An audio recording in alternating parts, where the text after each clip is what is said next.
so let's talk about standards and expectations. This is probably something that's missed most often when hiring staff, okay? And even with existing staff, is you've got to do a really good job as a leader of setting standards and expectations that are clear and that people understand, okay, this is what's expected of me. And not just around production, but also around activity levels, right? So when I'm dealing with a staff person, I'm dealing with a candidate coming in and we're interviewing them. Once we figure out that they're probably a good fit, maybe a good candidate, we're going to get into the conversation around standards and expectations in terms of what we expect. Quote volume, phone volume, the things that we do in the agency every day, timeliness, all these different types of things. You got to be clear about that. And you really got to set the tone for what's going to be expected when they come in. And you got to do it during the interview. Okay, don't wait until day one or 6 weeks after they start and then go in there and say, hey, by the way, these are the things I'm looking for you to do. That's going to be a problem. So let's do it on the front end. Let's talk about it during the interview. And you know what? If you get red flags, if you get some, kind of some bad vibes, some pushback, well, that may not be a good hire. Maybe you need to pass on that person and work with somebody else. But think about your standards. At a minimum, if we're just going to talk about the bare minimum, think about your production standards. What's the minimum amount of business that somebody can write and still be profitable, and that person be of value to you, right? There needs to be a minimum standard for that. That needs to be communicated. We've got a document on the platform that walks through our onboarding process, and we have standards for weeks 1, 2, 3, and 4, and then we have standards for month 2 and month 3.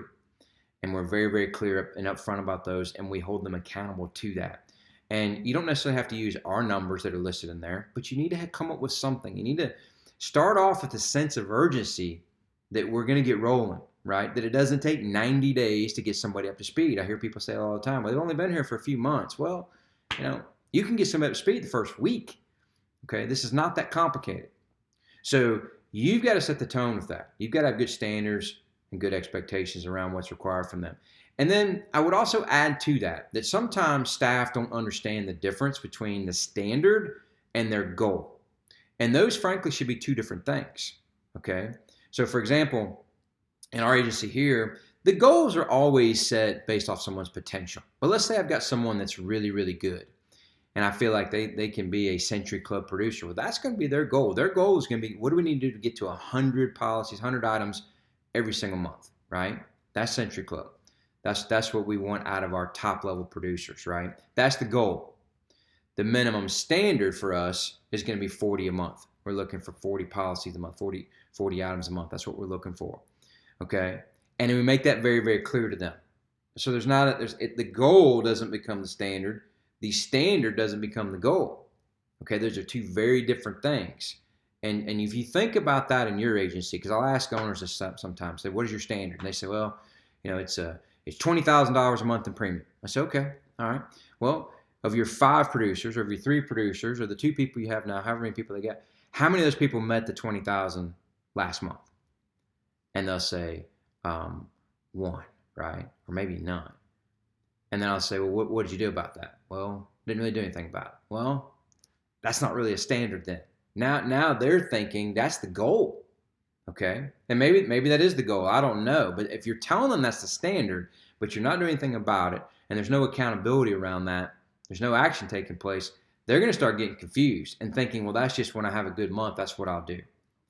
Where that's really what, in your mind, you're thinking they need to do this every month in order to keep their job, to be a value to the agency, right? Everybody's either a profit center or a loss center. If they're not hitting their standard, they're costing you money. You need to come up with what that number is.